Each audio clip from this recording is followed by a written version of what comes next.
Hello, my friends. Welcome back to my channel. This is I Read to Relax, and I am Jessica, so welcome. I am here today with my book haul for the month. I hit like the book outlet sale.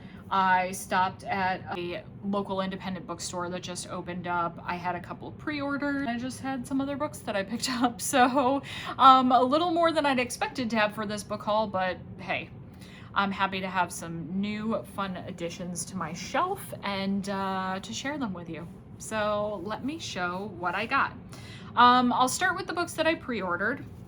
So the first one that I pre-ordered was King of Ravens by Claire Sager. This one is a like fae fantasy. I have read a couple of Claire Sager's other books and really enjoyed them, so I was excited for this one. Tagline says, "He'll do anything to keep her, she'll do anything to escape."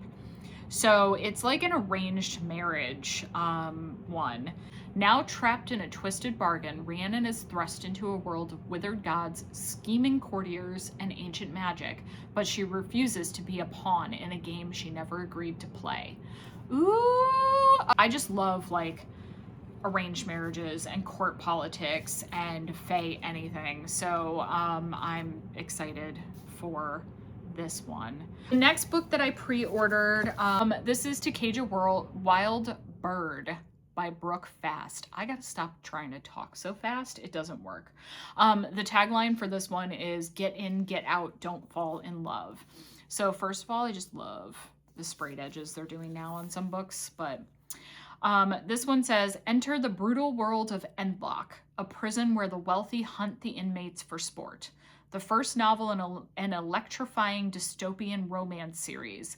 This high-octane debut about forbidden love, found family, and a fight for survival will leave you breathless. Very excited for that one. And then the other one that I had pre-ordered and felt like I've waited forever for was the deluxe edition of Direbound by Sable Sorensen. Oh, look at the artwork. My God. This one, the back says, "A dire wolf's bond is unbreakable. Embrace the bond or die defying it." Maren Cooper has always hated the bonded, elite warriors who form mental links with the massive, vicious dire wolves they ride. The bonded live in luxury, while Maren struggles to keep her family out of poverty. And when her little sister Sayla is kidnapped, stolen across the border by the immortal monsters her country has spent centuries fighting, Maren's world falls apart. Desperate to cross the front and save her sister, Maren enlists in the army and is thrown into the deadly bonding trials where one mistake meets death. Now Maren must survive 4 months of brutal training at the castle, but she is bound to a feral direwolf who refuses to communicate. The other trainees are out to spill her common blood, and her cold and beautiful instructor, Stark Therian, is eager to punish any weakness. Everything is a competition, and everyone is out to get her. Everyone except the dangerously handsome crown prince, whose attention adds another lethal target to her back. In the castle, every smile hides a knife, and the halls hide dark secrets. Bond or bleed, duel or die, failure is ruin. I'm so excited for this one. There were a couple of books that I picked up. Oh, this was another pre-order. Sorry, I forgot. I got a copy of Be Your Own Bestie by Misha Brown. This is a no-nonsense guide to changing the way you treat yourself. So if you don't follow Misha Brown online, Misha's tagline or tag on Instagram is @yourbestiemisha. This is a human being that I absolutely love. Misha is a gentleman who puts it all out there, respects women, stands up for women, stands up for himself, stands up for people who are LGBTQ, is a person who consistently works to A, get people to treat other people well, and B, like, spread love. So you can't go wrong with that. When I found out that Misha was coming out with a book, I absolutely pre-ordered it immediately. I feel like the messaging that Misha comes out with every day is amazing. And then another nonfiction that I picked up used on Pango Books is A Whole New Mind by Daniel Pink. Why right brainers will rule the future. So this one is about how the creatives, people, designers, inventors, teachers, storytellers, creative and emphatic right brain people are going to be the ones that succeed the most in the future. That these 6 fundamentally human abilities are essential for professional success and personal fulfillment. I'm curious to see, you know, because for years and years and years, everything's been pushing tech, science, you know, the very straight sort of jobs.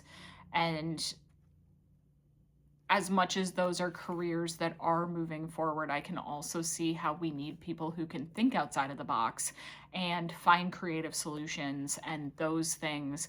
But not only that, like, you need art and creativity and natural curiosity and those things to sort of sustain you as a human, to find fulfillment in the day-to-day. So I'm anxious to read this one as well. Made a couple of trips to Barnes & Noble. The first trip to Barnes & Noble, I ended up picking up, I wanted a book that I saw, that I thought was interesting, that I was drawn to without necessarily having a ton of hype. I wanted to find sort of like a diamond in the rough on the bookshelves. So this one was one of their actual books of the month at one point, and I had seen it then, thought it was interesting, but didn't buy it. And when I went back, I found it on the regular shelves, and it still intrigued me, so I went with this one. It is The Cautious Traveler's Guide to the Wastelands by Sarah Brooks. There's only one way to travel across the wastelands, on the infamous and enthralling Trans-Siberian Express. But on the train's previous journey, something went horribly wrong, though no one seems to remember exactly what. Not even Zhang Weiwei, who has spent her life on board and thought she knew all the train's secrets. Now the train is about to embark again with a new set of passengers. Among them are Maria Petrovna, a grieving daughter, Henry Gray, a disgraced naturalist, and Elena, a stowaway with a powerful connection to the wastelands. Weiwei knows she should report Elena, but she can't help being drawn to her. As the girls begin a friendship, there are warning signs that the rules of the wastelands are changing, and the train might once again be imperiled. Can the passengers trust one another as the wildness outside threatens to consume them all? I love the sound of this, so I'm very excited to get to this one. The 2 that I picked up at my most recent trip to Barnes & Noble, I picked up a nonfiction called Secrets of the Octopus by Cy Montgomery. I find octopuses absolutely fascinating. And this one, it's not super long, and it looked pretty digestible. But what I really loved is it's got tons of gorgeous pictures, photographs of octopi in like their natural habitat in the ocean, doing, you know, just doing their thing. And so I just figured, you know, again, I'm trying to read more nonfiction. I just wanted to get something that I would really find interesting and that I could have, you know, on my shelves at some point, you know, just to have, because I think octopi are so interesting. They're smart, they're weird, they're cool. So, okay. I also picked up The Aftermath by Tracy Wolff. I am almost done with the Crave series by Tracy Wolff, which is her YA fantasy. And I love that series. I just find them so fun. This one is a middle grade fantasy series, and so I'm anxious to see sort of how she translates to a slightly younger audience. Plus, this book just looked gorgeous. I was just excited to check it out. Secrets are only hidden until they're spoken, and promises are only kept until they're broken. Stories, though, stories can last forever.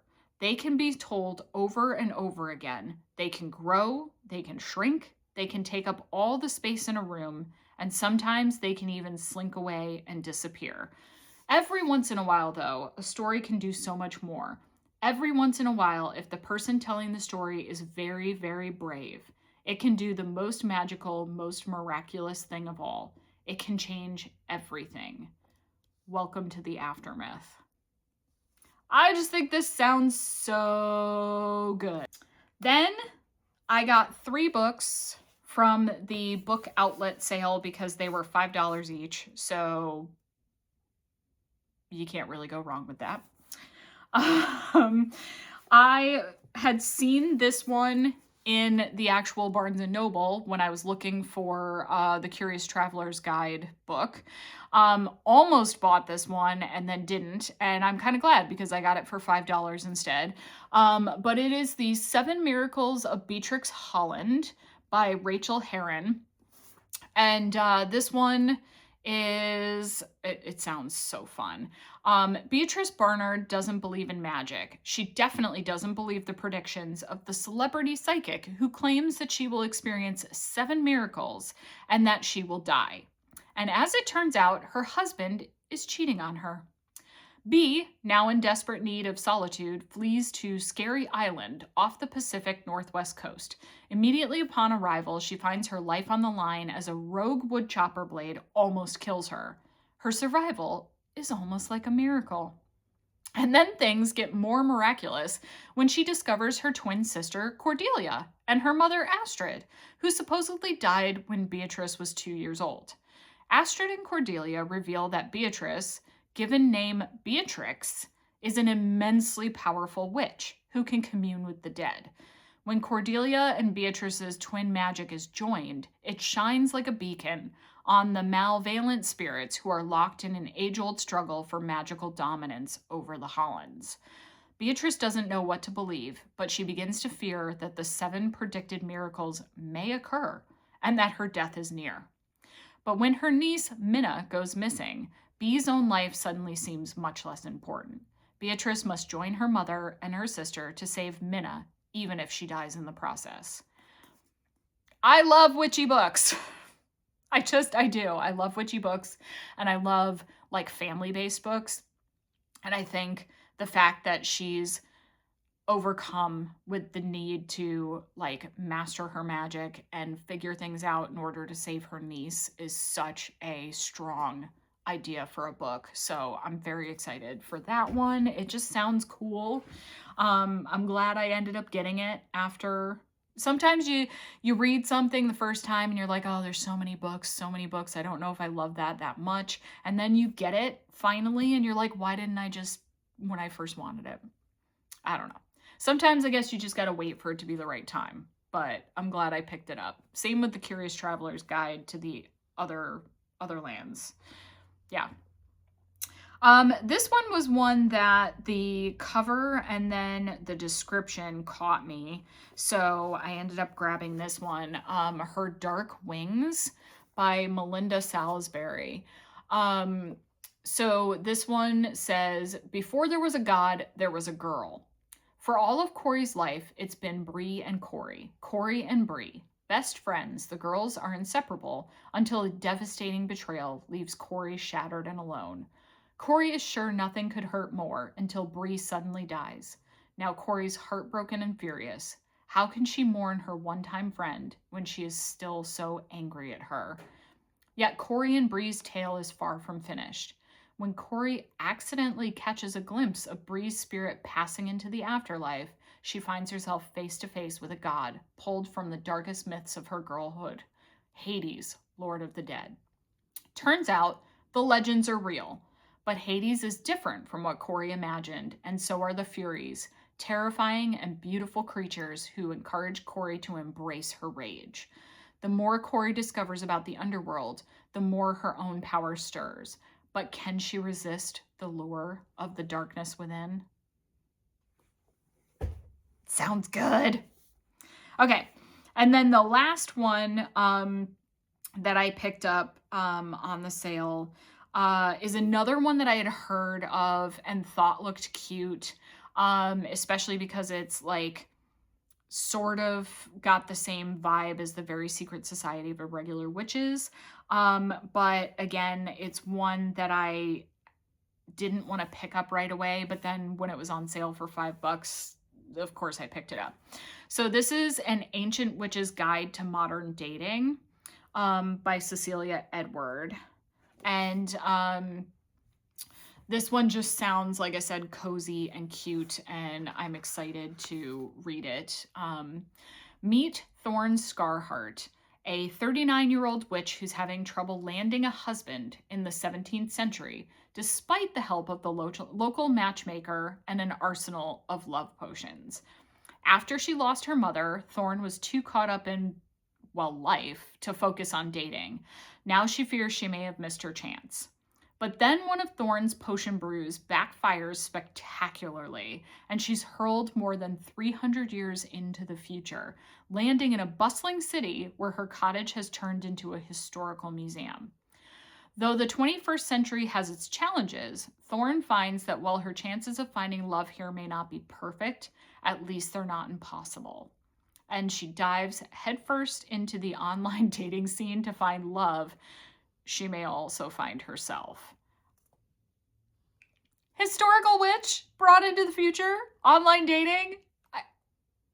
I can't imagine. I think this is just going to be so funny and cute, and I've got high hopes for this one. So let's keep our fingers crossed. The last books that I have actually came from a new independent bookstore in my area called A New Chapter.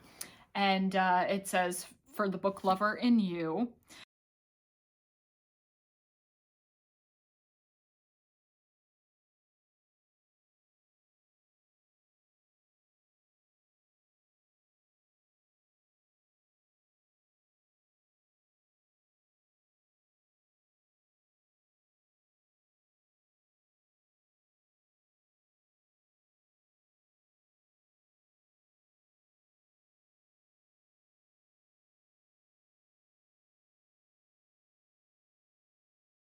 I picked up this tote because with the tote, apparently I get a discount the next time I go shop there if I remember to bring the tote with me. So I'll have to do that. And then because every time I see a local independent bookstore, I want to support them financially. I always find at least one book I can buy and bring home. But here I ended up getting two because they're both ones that I've been wanting to read for quite a while. And it just felt like the right time to grab them. So the first one is First Time Caller by B.K. Borison. And I am not much of a contemporary romance reader. I just don't love straight up romance books as much as other people do. I like to have paranormal romance or like a romantic suspense or some twist to it. But I've heard nothing but amazing things about B.K. Borison's writing, and it's a series of interconnected standalones that are based on like 1990s rom-coms, which I think is just such a fun concept. So this one is actually Sleepless in Seattle inspired. So I kind of want to like read it and then watch the movie and just compare storylines. But yeah, so Aidan Valentine has a secret. He's fallen out of love with love. And as the host of Baltimore's romance hotline, that's a bit of a problem. But when a young girl calls into the station asking for dating advice for her mom, the interview goes viral, thrusting Aidan and Heartstrings into the limelight. Lucy Stone thought she was doing just fine. She has a good job, an incredible family, and a smart, slightly devious kid. But when all of Baltimore is suddenly scrutinizing her love life, or lack thereof, she begins to question if she's as happy as she believed. Maybe a little more romance wouldn't be such a bad thing. Everyone wants Lucy to find her happy ending, even when the handsome, temperamental man is calling the shots. But when sparks start to fly behind the scenes, Lucy must make the final decision between the radio-sponsored Happily Ever After or the man in the headphones next to her. So I just think this one sounds really cute. Like I said, I've heard nothing but good things about B.K. Borison's writing in this series, so I'm excited to check that one out. The other one that I picked up was The Names by Florence Knapp. I have been hearing people talk about this one, and it just sounds like such an interesting concept. This one is a literary fiction, which again is another area of books that I don't read a ton of, and I'm trying to branch out into. So when I hear about different ones that really sort of like the concept grabs me or whatever, I'm trying to grab them. So this one is an extraordinary novel that asks, can a name change the course of a life? In the wake of a catastrophic storm, Cora sets off with her 9-year-old daughter Maya to register the birth of her son. Her husband, Gordon, respected in the community but a controlling presence at home, intends for her to follow a long-standing family tradition and name the baby after him. But when faced with the decision, Cora hesitates. Spanning 35 years, what follows are 3 alternate and alternating versions of their lives shaped by Cora's last-minute choice of name. In richly layered prose, The Names explores the painful ripple effects of domestic abuse, the messy ties of family, and the possibilities for autonomy and healing. So basically, the mother in this book ends up picking in each scenario a different name for her son, and it follows like what unfolds with each name and how that changes their lives. I just think it sounds so interesting, and obviously it's hitting some heavy topics, but you know, sometimes we need those heavy topics, so I would check like trigger warnings, but it sounds so good. The last thing I'm going to share is not actually books, but it is bookish related. So I just wanted to share them anyway. Plus, they're just beautiful. I got myself 2 new journals from Archer and Olive, which is a like stationery / journaling / whatever company. And they're pricey, but they are absolutely stunning. So these are journals that like I will fill out and keep, and I don't need them quite yet, but I loved these designs, so I decided to splurge and grab them now. The first one is their Moonlit Garden journal. So it's beautiful hardcover, like the design is amazing. It's got a little built-in pen loop and the loop to close it. It also has 2 ribbon bookmarks built in. So one has this gorgeous Archer and Olive little doohickey at the end, weight. The other one's just a plain ribbon. And then I got the lined because I prefer, you know, a lined journal for writing. I, again, don't know exactly what I'm going to use this one in the future for, but I am trying to build a habit this year of journaling either every day, sort of as a brain dump kind of journal, or just get back in the habit of writing in general, because I used to do a lot of creative writing for fun, and I haven't in the last few years. And I'd really like to get back into that, so hence I need journals. The other one that I got is the,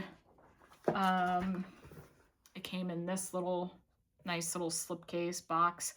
This is from their Enchanted Chapters series, and this is the one with the dragon on the front. Oh my god, I had to pick this up. I was afraid they would sell out, which is why I got this one now.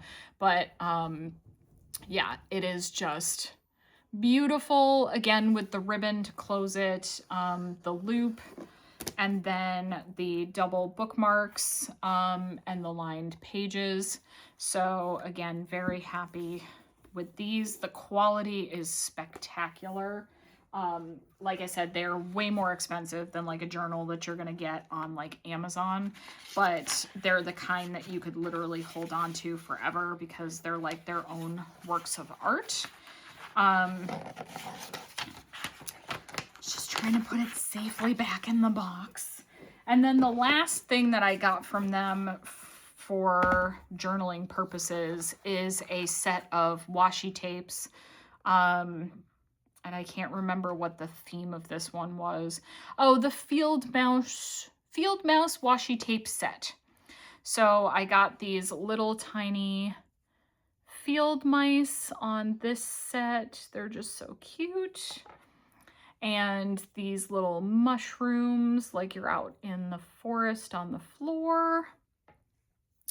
And then another little one with the mice on it, slightly different colors and designs. And then just a little like 4-leaf clover kind of tape for, you know, just decorative purposes. So that way, if I want to embellish my journals, I know the two that I got don't really match that type, but that's okay. I really just, like I said, I'm trying to get into a more creative zone. So I figured, you know, indulging myself in some beautiful supplies will make me more likely to use them.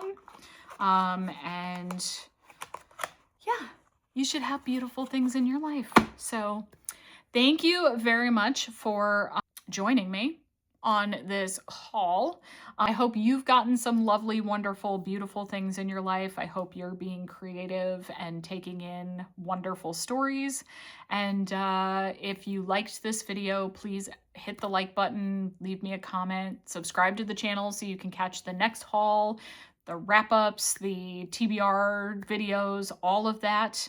I love having you here with me, and I will see you guys next time. Bye!